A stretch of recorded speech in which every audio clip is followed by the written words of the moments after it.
টুনটুনি, টিয়া, শালিক আর কাক এই চারটি পাখি একত্রে বসবাস করত। ওদের মধ্যে টুনটুনি ছিল একটু বুদ্ধিমতী, তাই সবাই টুনটুনিকে অনেক সম্মান করত।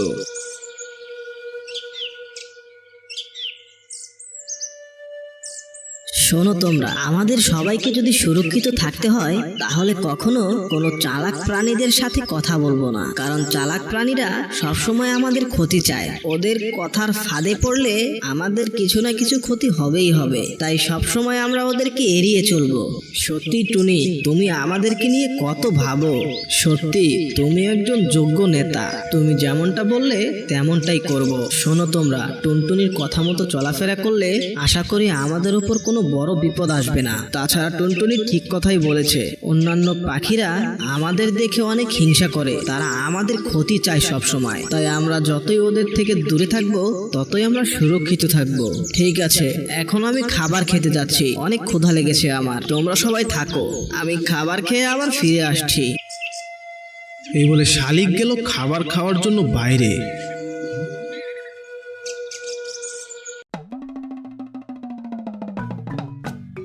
অন্যদিকে জঙ্গলের এক পাশে একটি গুহায় দুইটি চালাক শিয়াল বাস করত। তাদের মধ্যে অনেক গভীর বন্ধুত্ব ছিল, তারা সব কাজ একসাথেই করত। শোন ভাই, আমরা হচ্ছি জঙ্গলের সবচেয়ে চালাক প্রাণী। সবাই আমাদেরকে পণ্ডিত বলে, আমরা হচ্ছি বুদ্ধির রাজা। আর আমরা কিনা পরিশ্রম করে শিকার করে খাবার খাচ্ছি। আমরা তো ফাঁদ পেতে পশু পাখিদের আটকে ওদের খেতে পারি। তুই কি বলিস? তুই ঠিকই বলেছিস, আমাদেরকে ফাঁদ পাততে হবে। শুনেছি এই জঙ্গলের পাখিরা অনেক বোকা, তাছাড়া পাখিদের খেতে অনেক মজা লাগে। আমরা যদি পাখিদের জন্য ফাঁদ পাতি তাহলে অবশ্যই এই ফাঁদে কোনো না কোনো পাখি পড়বেই পড়বে। তাহলে চল ফাঁদ পাতার ব্যবস্থা করি গিয়ে।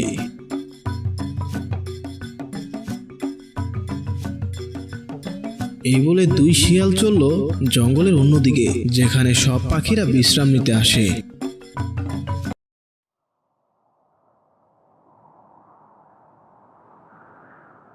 এই জায়গাতেই আমাদের ফাঁদ বানাতে হবে। মন দিয়ে শোন, এখানে কোনো পাখি আসলে আমি ওকে কথার জালে ফাঁসিয়ে ফেলবো, আর তুই ওই পাথরের পেছনে লুকিয়ে থাকবি। যখনই দেখবি আমি পাখির সাথে হেসে হেসে কথা বলছি, তখনই পেছন থেকে ওই পাখিটাকে লাফ দিয়ে ধরে ফেলবি। ঠিক আছে ভাই, তাহলে আমি ওই পাথরের পেছনে গিয়ে লুকিয়ে থাকি। যখনই কোনো পাখি আসবে তখন আমি বেরিয়ে ওই পাখিটিকে ধরে ফেলবো। এক শিয়ালের কথা শুনে আরেকটি শিয়াল পাথরের পেছনে গিয়ে লুকিয়ে পড়ল।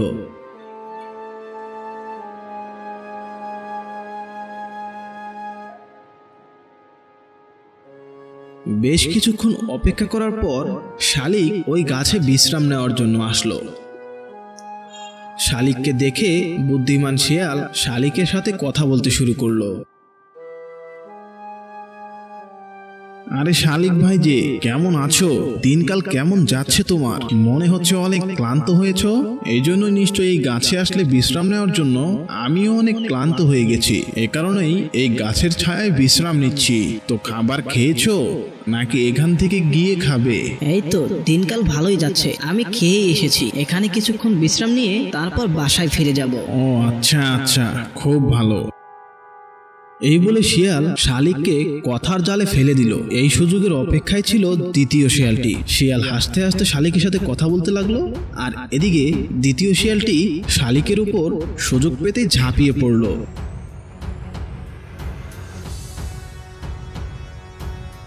দেখেছিস বন্ধু, কত সহজে শিকারটা হয়ে গেল। শিকার নিজে থেকে আমাদের ফাঁদে চলে আসে, আমাদেরকে কোনো কষ্টই করতে হয় না। একটু বুদ্ধি থাকলেই আমরা এভাবেই শিকার ধরতে পারবো। চল এখন গুহায় গিয়ে দুজনে মিলে খাই এই পাখিটাকে। এই বলে দুই শিয়াল শালিককে ধরে নিয়ে তার গুহায় নিয়ে গেল।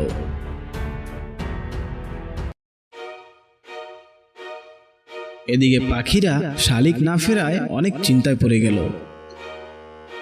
কি হলো টুনি, বলো তো? শালিক এখনো পর্যন্ত ফিরে আসলো না? ও তো কখনো এত দেরি করে না, নাকি ও আমাদেরকে ছেড়ে চলে গেল? না না, শালিক আমাদেরকে ছেড়ে কোথায় যাবে? ও আমাদের বন্ধু, নিশ্চয়ই খাবার খেতে খেতে জঙ্গলের অনেকটা দূরে চলে গেছে সে, তাই ফিরতে সময় লাগছে। দেখো, কালকে সকালে নিশ্চয়ই সে ফিরে আসবে।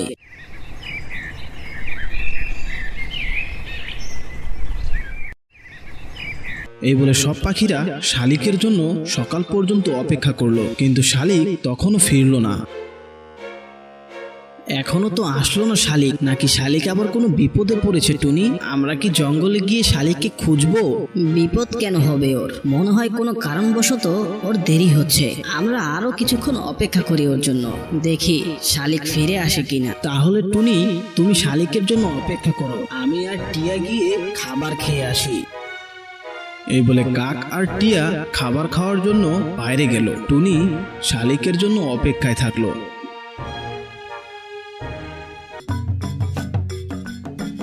এদিকে সেই চালাক দুটি শেয়াল আবারও ফাঁদ পাতার জন্য তাদের গুহা থেকে বেরিয়ে সেই জায়গাতে গেল।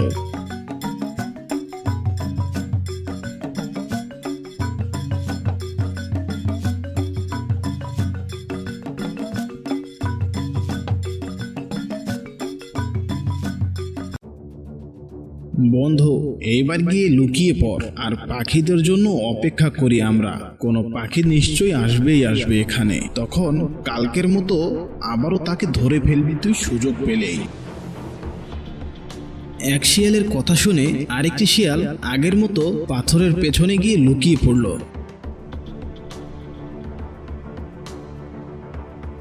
বেশ কিছুক্ষণ পর কাক আর টিয়া ওই গাছে খাবার খেয়ে বিশ্রাম নেওয়ার জন্য আসলো।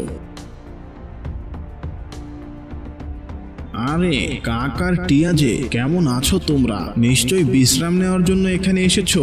আমিও ক্লান্ত হয়ে গেছি, তাই এই গাছের ছায়ায় বিশ্রাম নিতে এসেছি। তা তোমরা কি খাবার খেয়েছো? হ্যাঁ, আমরা খাবার খেয়েছি। আমরা এখানে বিশ্রাম নিতে এসেছি। তুমি যদি চুপ থাকো তাহলেই ভালো হয়। আমরা অপরিচিত কারোর সাথে কথা বলি না। হ্যাঁ, টিয়া ঠিকই বলেছে। তুমি চুপ থাকো শিয়াল, আমরা তোমার কথাই পড়তে চাই না। তুমি তোমার মতো থাকো, আমাদেরকে আমাদের মতো থাকতে দাও। আরে তোমরা রাগ করছো কেন? ভালো মন্দই তো জিজ্ঞাসা করছি তোমাদের, এজন্য কি রাগ করতে হয়? তাছাড়া তো তোমরা উপরে বসে আছো, আমি তোমাদেরকে কিভাবে ধরবো? আমার দিক থেকে কোনো বিপদ নেই তোমাদের। এরকম ভাবে শিয়াল কাক আর টিয়াকে তার নিজের কথায় মাতিয়ে রাখলো। এদিকে সুযোগ পাওয়া মাত্রই দ্বিতীয় শিয়ালটি পাথরের নিচ থেকে বেরিয়ে আসলো আর টিয়ার উপর ঝাঁপিয়ে পড়লো। টিয়াকে দ্বিতীয় শিয়ালটি ধরে ফেললো।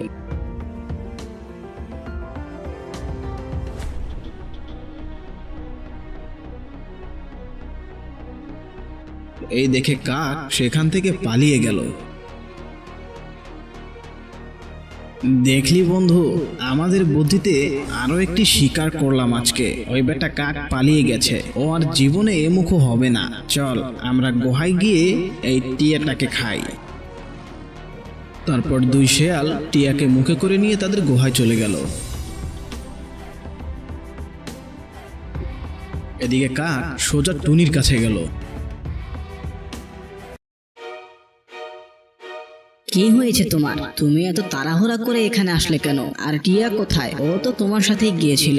এদিকে শালিকটা এখনো পর্যন্ত ফেরেনি। শালিক আর টিয়া আর কোনোদিনও ফিরবে না। জঙ্গলের দুইটি চালাক শিয়াল পাখিদের জন্য ফাঁদ পেতে রেখেছে, যেখানে আমরা সবাই বিশ্রাম নিতে যাই। আমার চোখের সামনে টিয়াকে ওরা ধরে ফেলেছে। আমার মনে হয় শালিককেও একইভাবে ওরা শিকার করে খেয়ে ফেলেছে। আমরা আমাদের দুইজন বন্ধুকে হারিয়ে ফেললাম। এখন বাঁচতে চাইলে আমাদেরও পালিয়ে যেতে হবে এখান থেকে। চলো টুনি, আমরা এই জঙ্গল ছেড়ে চলে যাই। এটা কি বলছো? এই জঙ্গল আমাদের। যদি কাউকে এই জঙ্গল থেকে যেতে হয় তাহলে ওই শিয়াল দুটোই যাবে। শিয়ালগুলো নিজেকে অনেক বুদ্ধিমান মনে করছে, তাহলে ওদের বুদ্ধিতেই ওদেরকে ফাঁদে ফেলবো আমি। কথায় আছে, অতি চালাকের গলায় দড়ি। তুমি আমার জন্য এখানে অপেক্ষা করো, আমি ওদেরকে শিক্ষা দিয়ে আসছি। এই বলে টুনি চলল শিয়ালদের গুহার দিকে।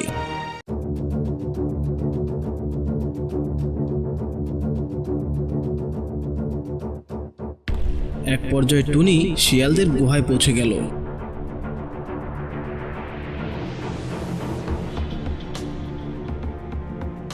শুনেছি তোরা এই জঙ্গলের সবচেয়ে চালাক শিকারী, বুদ্ধি করে পাখিদের ধরে ধরে খাচ্ছিস। তবে আমার শক্তির কাছে তোদের বুদ্ধি কিছুই না। তোদের মতো হাজারো শিয়াল বন্দি করে রেখেছি আমি, তাই তোরা যদি এখান থেকে চলে না যাস তাহলে তোদেরকেও বন্দি করব আমি। এই ছোট্ট পাখিটা বলে কি না আমাদের মতো হাজার শিয়াল বন্দি করে রেখেছে সে। তোর কাছে কি প্রমাণ আছে যে তোর কাছে অসীম শক্তি আছে আর আমাদের মতো হাজার হাজার শিয়াল বন্দি করেছিস তুই?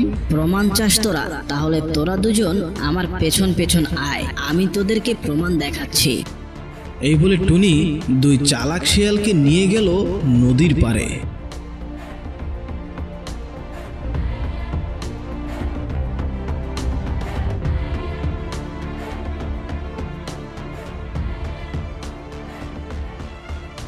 এই দেখ, এই নদীতে বন্দি করে রেখেছি আমি হাজার হাজার শেয়াল। আমার এক ইশারায় ওরা তোদেরকে ছিন্ন ভিন্ন করে ফেলবে। বিশ্বাস না হলে নদীর দিকে তাকিয়ে দেখ, তোদের দিকে দুটো শেয়াল কিভাবে হা করে তাকিয়ে রয়েছে। আমি ইশারা দেওয়া মাত্রই ওরা তোদেরকে মেরে ফেলবে। টুনির কথা মতো শেয়াল দুটি নদীর পানিতে তাকালো। নিজেদেরই প্রতিচ্ছবি পানিতে দেখে ভয় পেয়ে গেল আর টুনির কথাকে বিশ্বাস করে নিল। ওরে বাবারে, পালা ভাই এখান থেকে। মনে হচ্ছে এই পাখিটি সত্যি জাদু জানে। দেখলি না নদীতে দুটি শিয়াল আমাদের দিকে তাকিয়ে রয়েছে। মনে হচ্ছে আরো শিয়াল আছে। আমাদেরকে প্রাণ বাঁচাতে হলে এই জঙ্গল থেকে পালিয়ে যেতে হবে। এই বলে শেয়াল দুটি সেখান থেকে পালিয়ে যেতে লাগলো। টুনি তার প্রখর বুদ্ধির মাধ্যমে শেয়াল দুটিকে জঙ্গল থেকে তাড়িয়ে দিল।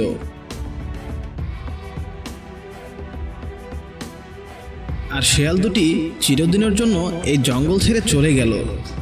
তো বন্ধুরা, আজকের গল্পটি তোমাদের কাছে কেমন লেগেছে তা অবশ্যই কমেন্ট বক্সে লিখে আমাদের জানিয়ে দিও। আর হ্যাঁ, যারা এখনো আমাদের চ্যানেলটি সাবস্ক্রাইব করনি তারা অবশ্যই সাবস্ক্রাইব করে পাশে থাকা বেল বাটনটি অন করে দিও, তাহলে তোমরা আমাদের নতুন ভিডিওর নোটিফিকেশন সবার আগে পেয়ে যেতে পারো। তো দেখা হচ্ছে পরবর্তী ভিডিওতে। ততক্ষণ পর্যন্ত তোমরা সবাই ভালো থাকো, সুস্থ থাকো।